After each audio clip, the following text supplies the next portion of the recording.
ঘুমানোর সময় 33 সুবহানাল্লাহ, 33 বার আলহামদুলিল্লাহ আর 33 বার আল্লাহু আকবার বলবা, এই বলে চলে গেল। তো 33 বার সুবহানাল্লাহ আলহামদুলিল্লাহ আল্লাহু আকবার কি কাজের লক্ষণ এটা? তো কাজ তো আরো বেড়ে গেল, কাজ তো বেড়ে গেল।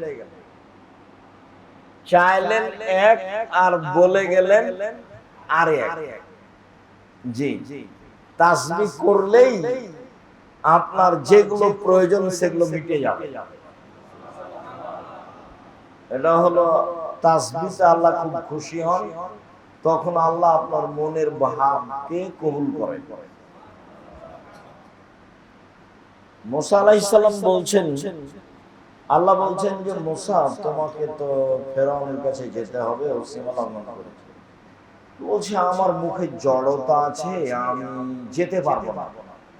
তো আল্লাহ বলছেন আমি জড়তা ভালো করে দিই, তুমি বলো রব্বি ইশরাহ লি সাদরি ওয়াইসির লি আমরি ওয়াহলুল উকদাতাম মিন লিসানি ইয়াফকাহু কাওলি।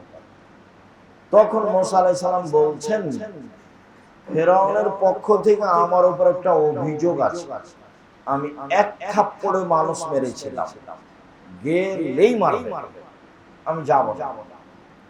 আচ্ছা ঠিক আছে যাও, ও কি করবে সেটা আমি দেখব, আমি তোমার সাথে আছি। বলছে আমি একাই যেতে পারবো না, তাহলে আমার ভাইকে সাথে দিতে হবে। তখন আল্লাহ বলছেন সব দাবি দাওয়া মেনে নিলাম, ওয়ালা তানিয়া ফি যিকরি, আমাকে ডাকার ব্যাপারে অলসতা করো না, তাসবিহ করবা ঠিক মতো, তাহলে সব দাবি বহাল হবে, সব দাবি পূর্ণ হবে, তাসবিহ করবে। তো তিনি গিয়েই বললেন স্বাধীনতা অধিকার, স্বাধীনতা না থাকলে মানুষ বেঁচে থাকতে পারে না, শান্তি মতো কিছু করতে পারে না। একজন রিকশাওয়ালারও স্বাধীনতা লাগে। তো আমাদের দেশের মুসলমান, পৃথিবীর মুসলমান স্বাধীন নয়, ইহুদি খ্রিস্টানের অধীন। তো মুসা আলাইহিস সালাম গিয়েই বলছেন বনি ইসরাইলকে ছেড়ে দেন। ওকে দাওয়াত না দিয়ে প্রথমে কি বলছেন, বনি ইসরাইলকে ছেড়ে দেন। তখন যে রাত 10টায় ঘুমিয়ে যাবে যে কোনো মুহূর্তে, রাত 2টা-3টায় উঠবেন, উঠে পদ্ধতি আছে কিছু, যেটা একাধিক দিন বলেছি, বলবেন ওযু করবেন, 2 রাকাত সালাত আদায় করবেন, অন্তত 2 রাকাত, এটা হলো সর্বনিম্ন তাহাজ্জুদ। 4 রাকাত, 6 রাকাত, 8 রাকাত, স্বাভাবিক নিয়ম হলো 8 রাকাত। 3 রাকাত ভিতরে, 1 রাকাত ভিতরে, 5 রাকাত ভিতরে। তো রাসূল সাল্লাল্লাহু আলাইহি ওয়াসাল্লাম বলেছেন কেউ যদি ঘুম থেকে উঠে আর স্ত্রীকেও ঘুম থেকে জাগায়, 2 জন মিলে যদি রাতে 2 রাকাত সালাত আদায় করে, কুতিবা মিনাল যাকিরিন ওয়াল যাকিরাত, তাহলে এদের নামটা পৃথিবীতে আল্লাহকে ডাকে যারা, তাদের তালিকা লিখে দাও। এই কথা তো আমি বলি, এই কথা মুহাম্মদ সাল্লাল্লাহু আলাইহি ওয়াসাল্লাম বলেছেন। তাহলে সর্বনিম্নে রাতে আল্লাহকে ডাকার মাধ্যম হলো 2 রাকাত। যে নিজে জাগলো, স্ত্রীকে জাগালো, ওযু করলো, 2 রাকাত সালাত আদায় করলো, তাহলে এদের নাম যারা আল্লাহকে ডাকে তাদের তালিকায় চলে যাবে। আর রাতে উঠে যারা সালাতে 10 আয়াত পড়ে তারা গাফেল নয়, যারা 100 আয়াত পড়ে তারা অনেক নেকির মালিক, আর যারা 1000 আয়াত পড়ে তারা সর্বোচ্চ মর্যাদার অধিকারী। সেটা আপনার গতিবিধির উপরে যা বলছিলাম। যেহেতু আল্লাহ নেমে আসেন, কাজেই আমার আপনার উচিত তাকে সম্মান করা এবং তাকে আমার প্রয়োজনের কথাটা, আপনার প্রয়োজনের কথাটা বলা। আবু হুরায়রা রাদিয়াল্লাহু তাআলা আনহু বলেন, রাসূল সাল্লাল্লাহু আলাইহি সাল্লাম বলেছেন, মান সাররাহু আইস্তাজাবা ইনদাশ, ফাল ইকসির দুআ ফির রাখায়। যে মানুষটা চায় যে আমি বিপদে পড়লে আল্লাহ যেন কবুল করেন, বিপদে পড়লে তো সবাই আল্লাহকে ডাকে, তো বিপদে যেন আল্লাহ আমার কথাটা দ্রুত শোনেন, এটা যে চায়, তাহলে সে যেন ভালো অবস্থায় বেশি বেশি দোয়া করে, বেশি বেশি চায়, একটা থেকে আরেকটা। খালি বিপদে পড়ে চাইলে আল্লাহ বুঝেন না সেটা? ও তুমি খালি বিপদে পড়ে বলো, তো যখন সুবিধাতে আছো তখন বলো না কেন? তখন কালে মুখ বন্ধ রাখো। রাসূল সাল্লাল্লাহু আলাইহি ওয়াসাল্লাম বলেন যে বিপদে তাড়াতাড়ি কবুল চায় সেই জন্য বিপদ মুক্ত অবস্থায় বেশি বেশি বলে, বেশি বেশি চায়। আব্দুল্লাহ ইবনে উমর রাদিয়াল্লাহু তাআলা আনহু বলেন, রাসূল সাল্লাল্লাহু আলাইহি ওয়াসাল্লাম বলেছেন, ইন্নাদ দুআ ইয়ানফা বিমা নাযালা ওয়া বিমা লাম ইয়ানজিল, নিশ্চয় দোয়া মানুষের উপকারে আসে যা ঘটে গেছে তার জন্য আর যা ঘটবে তার জন্য। বিশাল কিছু ঘটে গেছে, মামলা মোকদ্দমা, জেল হাজত, যা হবে হয়েছে, দোয়া করেন উপকারে আসে। আর ঘটবে বলে আশঙ্কা করছেন, সমস্যা কঠিন হতে পারে, কি যে হয়, যতই সমস্যা সমস্যা সমস্যা আপনি দোয়া করেন ওটাকে ওটা ঠেকাবে।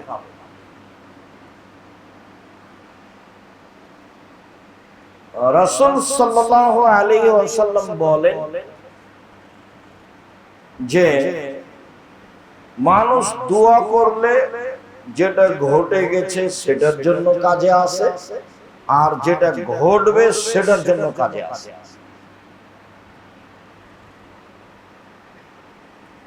আবু হুরায়রা রাদিয়াল্লাহু তাআলা আনহু বলেন, রাসূল সাল্লাল্লাহু আলাইহি সাল্লাম বলেছেন, মান ফুতিলাহু বাবুদ দুআয়ে, যার চাওয়া কাজটার দরজা খুলে দেওয়া হয়েছে,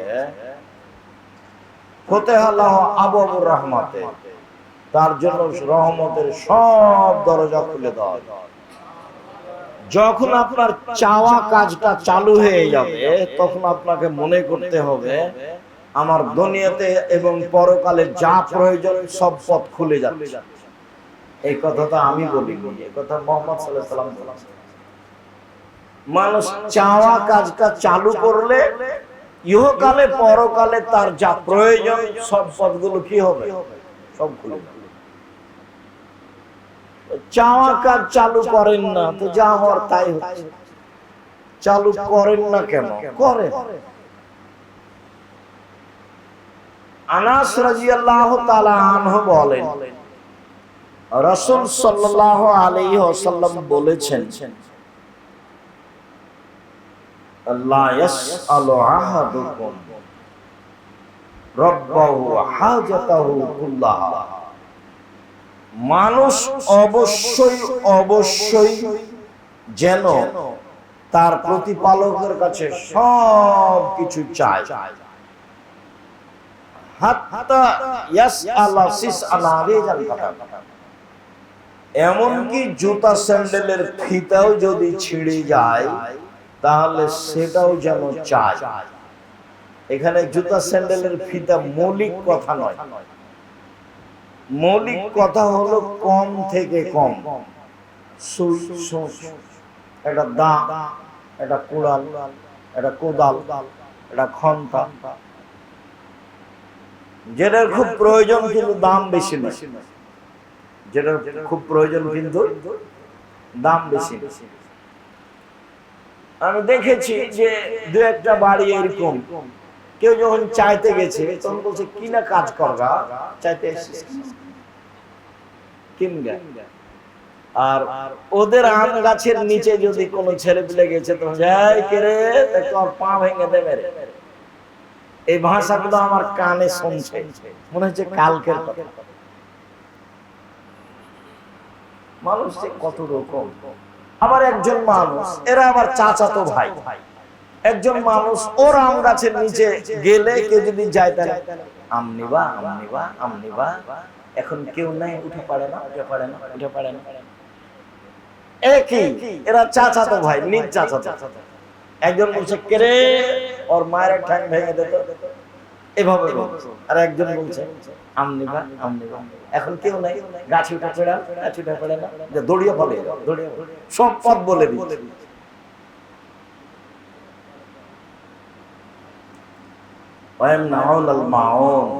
এক শ্রেণীর মানুষ এটা বাধা দেয়, ছোট থেকে ছোট জিনিস দিতে চায় না। তো সব চাও, চাও না, চাও, সব চাও। আবু হুরায়রা রাদিয়াল্লাহু তাআলা আনহু বলেন, রাসূল সাল্লাল্লাহু আলাইহি ওয়াসাল্লাম বলেছেন,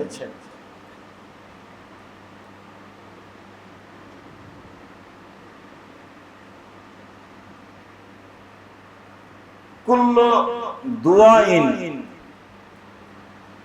দুআ রাজুলি লাকিহি মুস্তাজাবাতুন বিজাহরিল গায়ব। মানুষ যখন কেউ কারোর জন্য দোয়া করে তখন সেটা দ্রুত কবুল হয়। কেউ কারোর জন্য করে কেন? ইনদা রাসিহি মালাকুন, যে দোয়া করে তার মাথার পাশে একজন ফেরেশতা থাকে। কুল্লামা দা লিখিয়ে বিখাইরিন, যখনই আপনি কারোর জন্য, আপনার কোন ভাইয়ের জন্য দোয়া করেন, আল্লাহকে হেফাজতে রাখো, আল্লাহকে নিরাপদে রাখো, আল্লাহর ছেলেটাকে কবুল করো, আল্লাহকে বিপদ মুক্ত করো, এই বলে যখন কেউ দোয়া করে তখন তার দোয়াটা কবুল হয়। কেন? তার মাথার পাশে একজন ফেরেশতা থাকে, যতবার দোয়া করে সে ফেরেশতা বলে আমিন, আল্লাহ কবুল করো, কবুল করো আল্লাহ। আর বলেন আলাকা বিমিসলিন, তুমি যে তার জন্য দোয়া করলে তো তার জন্য যা, তোমার জন্য তাই। তাহলে ফেরেশতা এবার আপনার জন্য দোয়া করছে। তুমি তোমার ভাইয়ের জন্য বললে তো তোমার ভাইয়ের কথাটাতে আমি বললাম আমিন, তুমি যেটা বললে আল্লাহ সেটা কবুল করুন।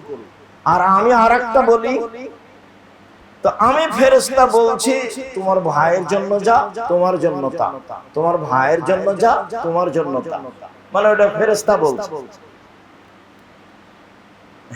কারোর জন্য দোয়া করা খুব কঠিন, ও তো বিপদে পড়লে মনটা খুশি হয়, মত ঠিক হয়েছে, উচিত হয়েছে।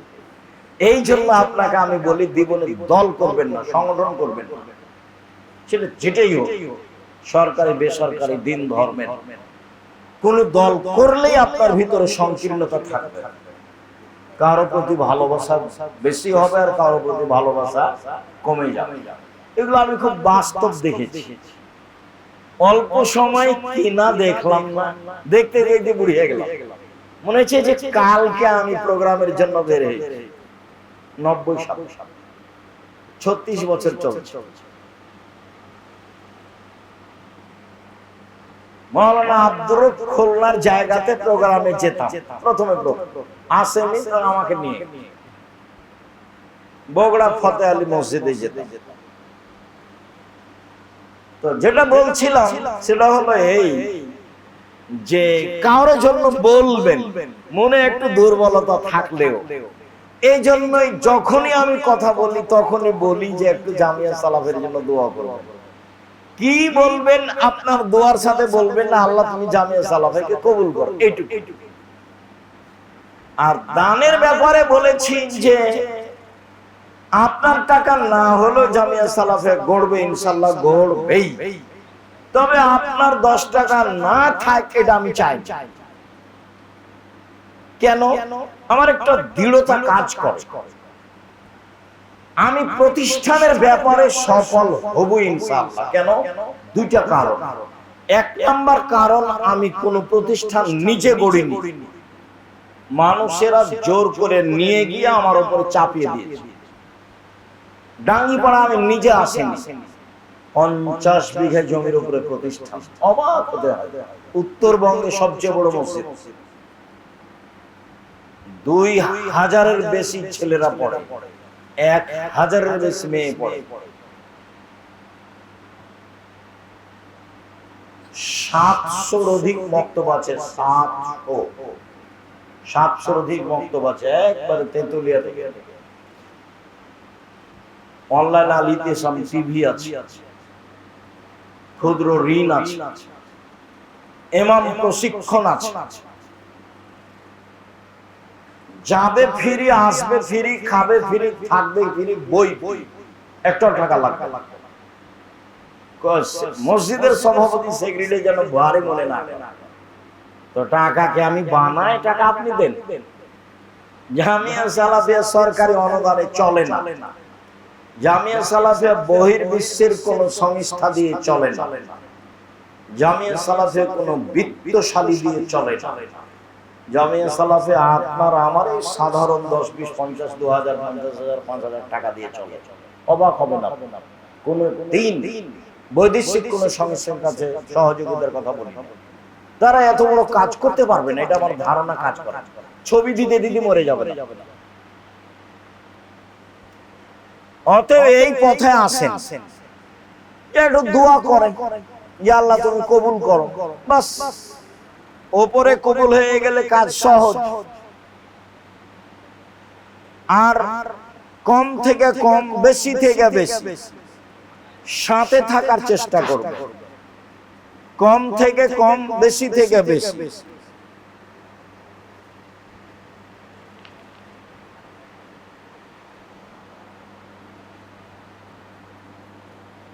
এই জন্যই বলি যে দোয়া করবেন। কিভাবে আপনার দোয়ার সাথে একটু লাগিয়ে নেবেন, আল্লাহ আপনি তুমি জামিয়া সালাফিয়াকে কবুল করো। যদি সংকীর্ণতা থাকে আপনার মনে, তা আপনি জবাব দিবেন, আমাকে জবাব দেওয়া লাগবে। আর দ্বিতীয়, আমি সফল হব কেন? আমি 10-এর পয়সার ক্ষতি করি না, এই দুটো আমার সাহস। আমি 10-এর পয়সার ক্ষতি করি, জেনে শুনে সব জ্ঞানে ক্ষতি করি। আমি বলি যে আমার দ্বারা জামিয়া সালাফের ক্ষতি হোক, এটা আমি চাই না। যদি আমার ভুল ত্রুটি কোথাও ঘটে যায়, তাহলে আমার শ্রম দিয়ে পার করে দাও, আমি বেতন নিই না। তবে আমার দ্বারা জামিয়া সালাফের ক্ষতি হোক, এটা আমি চাই। প্রায় 100 বিঘা জমির উপরে জামিয়া সালাফের রূপগঞ্জ ঢাকা গড়ে উঠছে, এই কি যেমন তেমন কথা? 20 বিঘার উপরে আপনার দিনাজপুরে প্রতিষ্ঠান করছে। চট্টগ্রাম শহরে মসজিদের জন্য 16 না 18 কাঠা জমি, যেটা সারা চট্টগ্রামে আহলে হাদিসের সঠিক আকীদার এত বড় জমি ব্যবস্থা হয়। আমি করছি, আমি তো কচির পাতার পানি, কচির পাতার পানি বুঝেন, এই লোন নড়ছে না। আমার আছে কোনো ব্যবসা বাণিজ্য, না আছে আমার কোনো দল সংগঠন, না আছে আমার কোনো বংশীয় ক্ষমতা, না আছে আমার কোনো ব্যক্তিগত ক্ষমতা, না আছে আমার বাপ জমিদার, কিছুই না। একেবারে শূন্যের উপর বিশাল প্রতিষ্ঠান, দেশের সর্বোচ্চ প্রতিষ্ঠান। শিক্ষা মানে আয়াতন, শিক্ষক সংখ্যা, সর্বোচ্চ পড়াশোনার ব্যাপারে প্রতিষ্ঠান জামিয়া সালাফ, সর্বোচ্চ ভালো।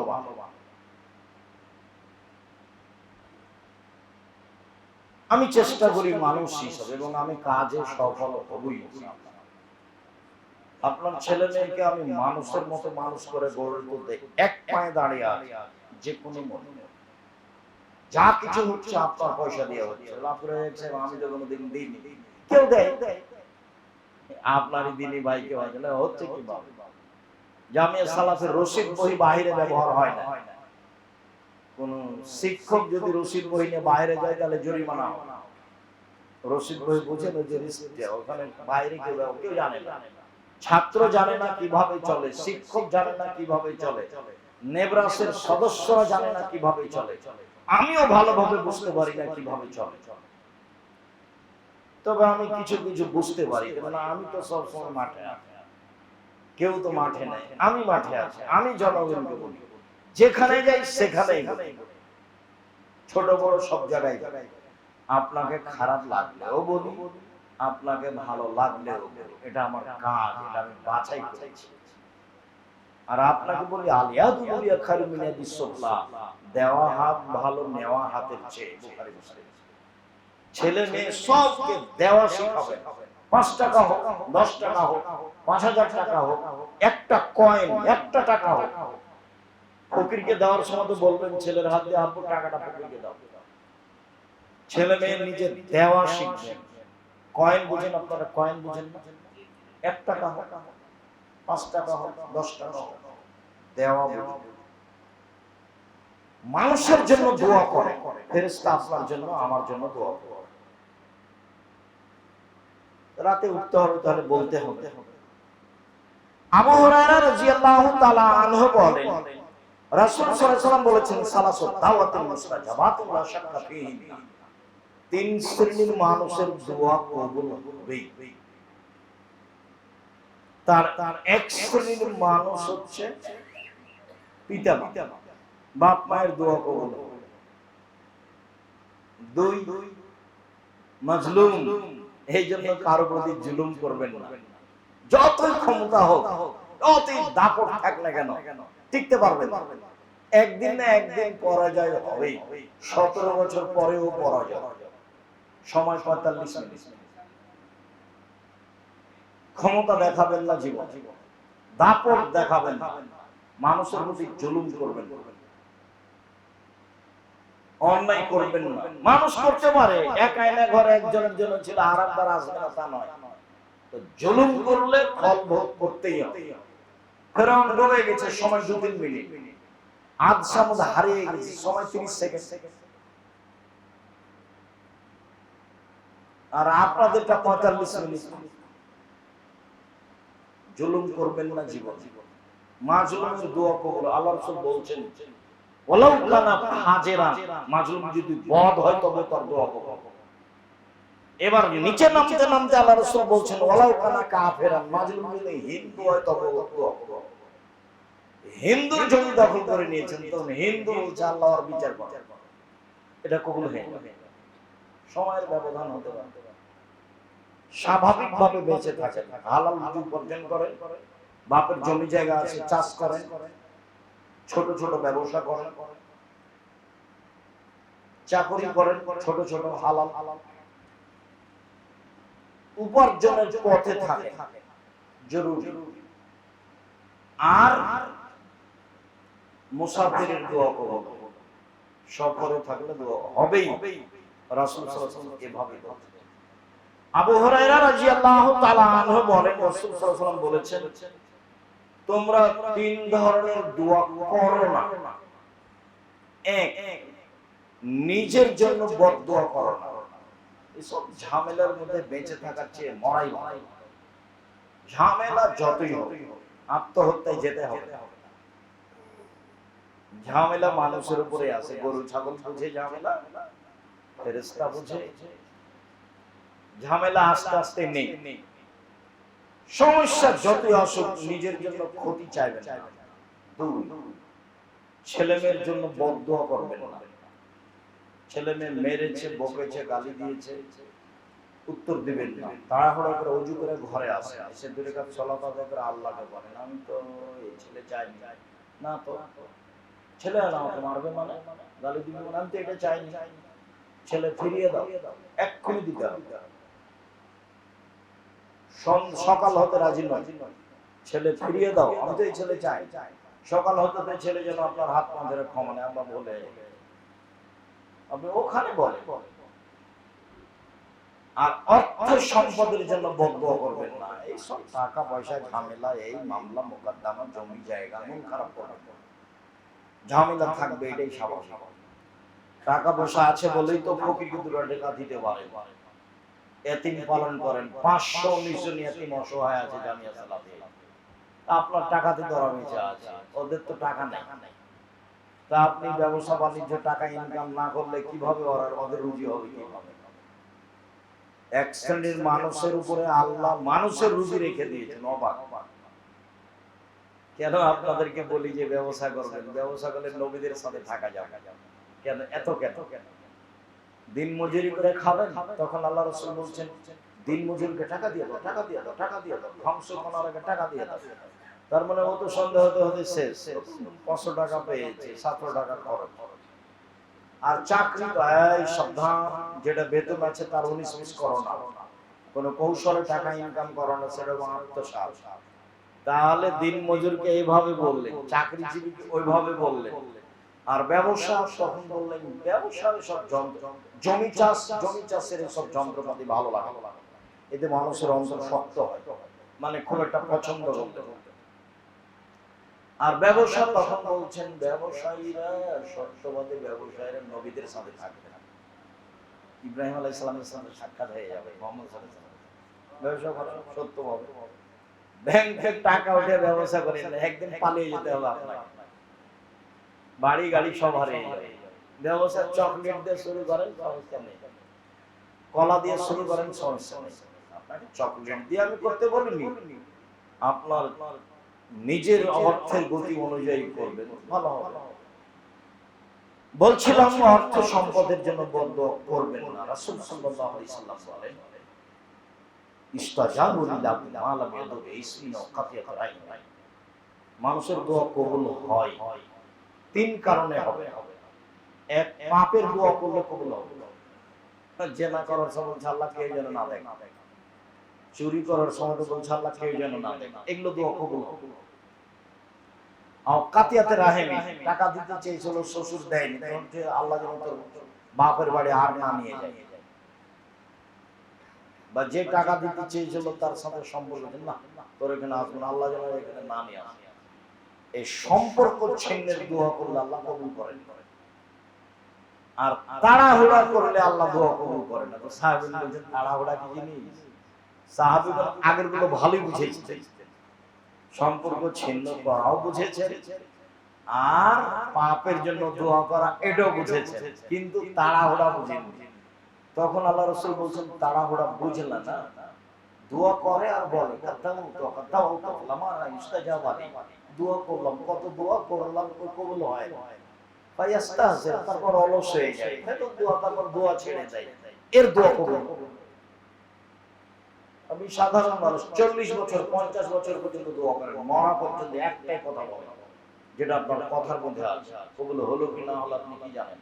আল্লাহ নবী বলছেন যে মানুষের দোয়া ফেরত দেওয়া হয় না, যে জন্য চেয়েছে সেটাই কবুল হয়, আর না হলে ওর চেয়ে একটা বিপদ কঠিন ছিল সেটা আল্লাহ ঠেকিয়ে দিয়েছে। তো দোয়া তো বৃথা যাবে না। আপনি মধ্যে থেকে অলস হয়ে গেলেন, তখন আর কবুল হওয়ার পথটা কি হয়ে গেল? বন্ধ হয়ে গেল। কখনো অলস বন্ধ করবে। সাওবান রাদিয়াল্লাহু তাআলা আনহু বলেন রাসূল সাল্লাল্লাহু আলাইহি ওয়াসাল্লাম বলেছেন লাইরুল কাযাইত দোয়া, ভাগ্য যেটা পৃথিবী সৃষ্টির 50,000 বছর পূর্বে লেখা হয়েছে, যেটা মায়ের পেটে যেদিন 340 4 মাস 10 দিন না কতদিন 3 মাস 10 দিন সেদিন আবার লেখা হয়েছে, পৃথিবী সৃষ্টির 50,000 বছর পূর্বে যেটা লেখা হয়েছে, আবার যেদিন 3 মাস 10 দিন সেদিন আবার লেখা হয়েছে। আপনার দোয়ার কারণে সেটা কেটে আল্লাহ নতুন ভাবে লিখে দিবেন। কোন পথ নাই এটাকে করার, এই লিখিত ভাগ্যকে পরিবর্তন করার। হজ করে হবে না, সালাত আদায় করে হবে, দান করে হবে, কোনো পথই নাই লিখিত ভাগ্য পরিবর্তনের। লিখিত ভাগ্য পরিবর্তনের পথ কি বলেন তো? লিখিত ভাগ্য পরিবর্তন করতে পারে দোয়া। রাসূল সাল্লাল্লাহু আলাইহি ওয়াসাল্লাম যেভাবে বলেন যে ইন্না রাব্বাকুম হাইয়ুন কারীম, তোমাদের প্রতিপালক লজ্জাশীল, তোমাদের প্রতিপালক সম্মানী লজ্জাশীল। ইয়াস্তাহি মিন আবদিহি রাফা ইয়াদাইহি ইলাইহা ইরুদ্দুমা সিফরা, যখন কেউ তার কাছে হাত তুলে বলে তখন তার হাতটা ফিরিয়ে দিতে লজ্জা পায়, শরম পায়, কেমনে ফিরাবো, যা যখন বলছো যা দিলাম। তাহলে আগে চলে গেছে ভোর রাতে, আর এখন আসলো হাত তুলে। আরেকটা আগে চলে গেছে দোয়াই সবচেয়ে আল্লাহর কাছে পছন্দনীয় ইবাদত। এবার বলুন রাসূল সাল্লাল্লাহু আলাইহি সাল্লামের নিকটে সবচেয়ে প্রিয় কাজ হচ্ছে চোখের এক ফোঁটা পানি। তাহলে এইবার হাত তুলে থাকলো, চাওয়া থাকলো, আর এক ফোঁটা পানিও থাকলো, ভোর রাত্রেও আছে। বুরায়দা রাদিয়াল্লাহু তাআলা আনহু বলেন, আল্লাহর নবী একটা লোককে দোয়া করতে শুনলেন। লোকটা বলছে, আল্লাহুম্মা ইন্নী আসআলুকা বিআন্নাকা আনতাল্লাহ, তোমার কাছে চাচ্ছি এই জন্য যে তুমি আল্লাহ, আনতাল্লাহ আল আহাদু আস-সামাদ, তুমি তো একক নিরপেক্ষ মুখাপেক্ষহীন, লাম ইয়ালিদ, ও তো কাউকে জন্ম দেয়নি, লাম ইউলাদ, কারো থেকে জন্ম নেয়নি, সমকক্ষ কেউ নেই, এই জন্য আমি তোমার কাছে চাচ্ছি। তখন রাসূল সাল্লাল্লাহু আলাইহি ওয়াসাল্লাম বললেন, হ্যাঁ, লোকটা ইসমে আজম দিয়ে দোয়া করেছে, এই যা দয়াবিহি আজাবা ওয়া সুইলা বিহি আতা, এই দিয়ে দোয়া করলে মেনে নেওয়া হয়, এই দিয়ে দোয়া করলে দিয়ে দেওয়া হয়, এই দিয়ে বললে মেনে নেওয়া হয়, এই দিয়ে চাইলে দিয়ে দেওয়া হয়। এর নাম ইসমে আজম। বহু বক্তব্য আছে, দেখেন। সাদ রাদিয়াল্লাহু তাআলা আনহু বলেন, রাসূল সাল্লাল্লাহু আলাইহি ওয়াসাল্লাম বলেছেন, দাওয়াতুল জিন্নুন ইজা দাও রাব্বুহু ফি বাতনিহি, মাছ আল্লাহর দোয়া যখন তিনি মাছের পেটে বললেন, ইউনূস নবীর দোয়া যখন তিনি মাছের পেটে বললেন, লা ইলাহা ইল্লা আনতা সুবহানাকা ইন্নী কুনতু মিনাজ জালিমিন, লা ইলাহা ইল্লা আনতা, তুমি ছাড়া কোনো মাবুদ নেই, তোমার পবিত্রতা বর্ণনা করছি, আমি অপরাধী, ক্ষমা চান, বাঁচতেও চান। এটা তাসবির মধ্যে চলে গেছে, ক্ষমাও চাননি, বাঁচতেও চাননি, বলেননি যে আমাকে উদ্ধার করো মাছের পেট থেকে, এগুলো কোনো কথা না। আল্লাহ তুমি আমাকে বাঁচাও, আল্লাহ তুমি আমাকে মাছের পেট থেকে বের করে দাও, এগুলো কিছু বলেন। খালি বলেছেন লা ইলাহা ইল্লা আনতা সুবহানাকা ইন্নী কুনতু মিনাজ জালিমিন, তুমি ছাড়া কোনো মাবুদ নেই, আমি তোমার পবিত্রতা বর্ণনা করছি, আমি অপরাধীদের একজন। তবে স্বীকৃতি দিলে, তবে পাপের অপরাধের স্বীকৃতি দিলেন যে আমি অপরাধ। তখন আল্লাহ বললেন, ঠিক আছে ইউনূস, আমি তোমাকে মাছের পেট থেকে বাঁচালাম, তুমি যদি এই দোয়া না পড়তে তাহলে তোমাকে কিয়ামত পর্যন্ত মাছের পেটে রাখতাম। এই কথা আল্লাহ বলেছেন। আর আল্লাহ বলছেন, যে কোনো মুমিন পুরুষ নারী এই দোয়া পড়ে আমাকে বলবে, আমি তার কথা মেনে নেব। আর আল্লাহ রাসূল বলছেন যে যে কোনো বিষয়ে দোয়া ইউনূস পড়ে আমাকে বলবে, আল্লাহ রাসূল আল্লাহকে বলবে, আল্লাহ তার কথা মেনে নেবে। তাহলে ইসমে আজম মূলত দুইটা থাকবে, একটা ইউনূস আলাইহিস সালামের দোয়া, আর একটা আগে যেটা বললাম সেইটা। আর একাধিক হাদিস অনুযায়ী দুরুদে ইব্রাহিম পড়তে হবে। দুরুদে ইব্রাহিম না পড়লে দোয়া আকাশের উপরে যাবে না, ঝুলন্ত থাকবে। তাহলে আগে হলো আল্লাহর প্রশংসা, তারপরে হলো আপনার দুরুদ, তারপরে এবার আপনার দাবি দাওয়া, কি বলতে চান, যা বলতে চান সব বলে নেবেন। চেষ্টা করবেন ভোর রাত্রে বলা, অন্যথায় চেষ্টা করবেন আজানের পরে সালাত পর্যন্ত সময়, অন্যথায় চেষ্টা করবেন জুমার দিন আসরের পরে, এই সময়গুলিতে চেষ্টা করবেন। হঠাৎ করে আপনার নিকটে আসলাম, আমরা লম্বা সময় এখানে কাটাতে চাইনি, অনেক ব্যস্ততা আছে, চলে এসেছি বলেই কিছুক্ষণ বললাম। আপনার সাথে জরুরি কয়েকটি কথা। তার প্রথম কথা হচ্ছে এটাই যে বক্তব্য শুনে উঠে চলে যাবেন, তখন সব ঝেড়ে রেখে দিলেন, এটা হয় না। চাইতেই সব দাবি দাওয়া ওখানে পেশ করতে হবে। যে সময়গুলি বললাম এইগুলিতে করতে হবে। আপনি এটাকে স্বাভাবিক ভাবে দেখবেন না। আপনি মনে করবেন না যে আপনার হিসাবে এসেছে, তাকে ভালোবাসি তাই গিয়েছি, আবার চলে এসেছে, এটা আমি বলিনি আপনার কাছে, এটা আমি চাই না। আপনি এটা আপনার আদাতে অভ্যাসে নিয়ে আসেন, আমার এটা অনুরোধ। দ্বিতীয় অনুরোধ, হালাল রুজির চেষ্টা করবেন।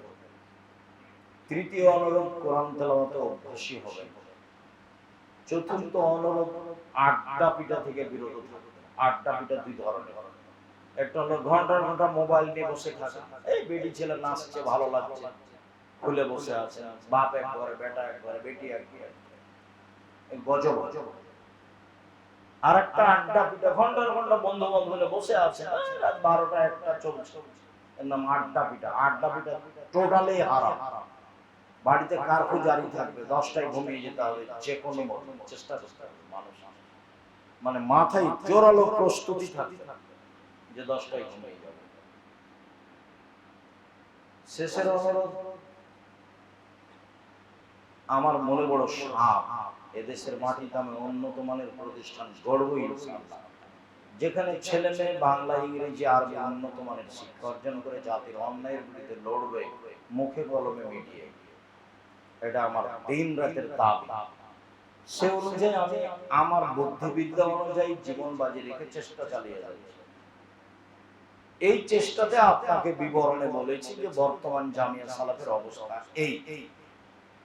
জামিয়া সালাফের রূপগঞ্জে একটা মসজিদ তৈরি হচ্ছে, যার এখন ঢালাই হবে যে অংশ, তাতে প্রায় 100 টন রড লাগে, প্রায় রেডি, আর অর্ধেক বাকি আছে এখন, আর অর্ধেক রেডি হচ্ছে 2 তলা, যেটা মূল অংশ। জমি জায়গা ক্রয়ের কাজ আছে, সব প্রতিষ্ঠানের কাজ, নির্মাণের কাজ চলছে। মর্মে আপনার জন্য আন্তরিকভাবে যেটা আমি দাবি রাখলাম অনেক, তার মধ্যে এটা একটা, দোয়াতে জামিয়া সালাফিকে সাথে নেবেন। আমি আপনার কিছু না কিছু উপকার করবই ইনশাআল্লাহ। হয় ছেলের বক্তব্য দিয়ে করব, আর না হলে ছেলে মানুষ করে করব, আর না হলে আলিতে পত্রিকা দিয়ে করব। বড় বড় মুফতিরা ফতোয়া লিখে, বাংলাদেশের ব্যতিক্রম পত্রিকা, যে 12 জন মুফতি ফতোয়া বোর্ড বসে, তারপরে পাস হয়, তারপরে পত্রিকায় আসে। আর একটা পত্রিকার সাথে মিলাতে পারবে 50টা প্রশ্নের উত্তর আছে, 50টা হলো নগদ। এর সাথে আপনার ভালোবাসা আমি ঐকান্তিক ভাবে কামনা করি। আপনার টাকা দিয়ে পত্রিকা ছাপে, আপনার 10টা টাকা না থাকে, এটা আমি চাই। এই অংশে আপনি দান না করলেও জামিয়া সালাফে গড়বে ইনশাআল্লাহ, কিন্তু আপনার 10টা টাকা না থাকে, এটা আমি চাই। কারোর মাধ্যম দিয়ে পাঠাবেন, কোনদিন যে দিয়ে আসবেন, 50 টাকা 100 টাকা দিয়ে আসবেন, 5000 50,000 দিয়ে আসবেন, মানুষের টাকা দিয়ে চলছে এভাবে। বিশাল প্রতিষ্ঠান, ব্যয়বহুল খরচের স্থান চলছে আলহামদুলিল্লাহ।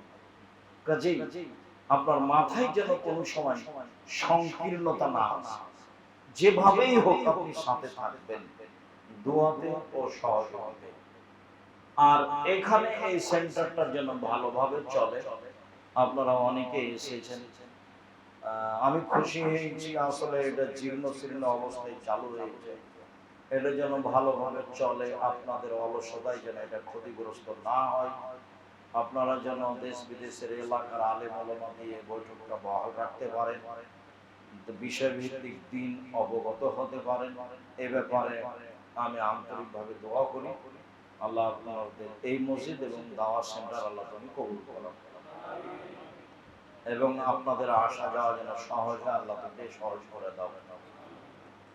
আপনাদের সার্বিক কল্যাণ কামনা করে যাওয়ার সময় পত্রিকা সহ কোনো বই পুস্তক, পত্রিকা একটা সাথে নিয়ে যাবেন।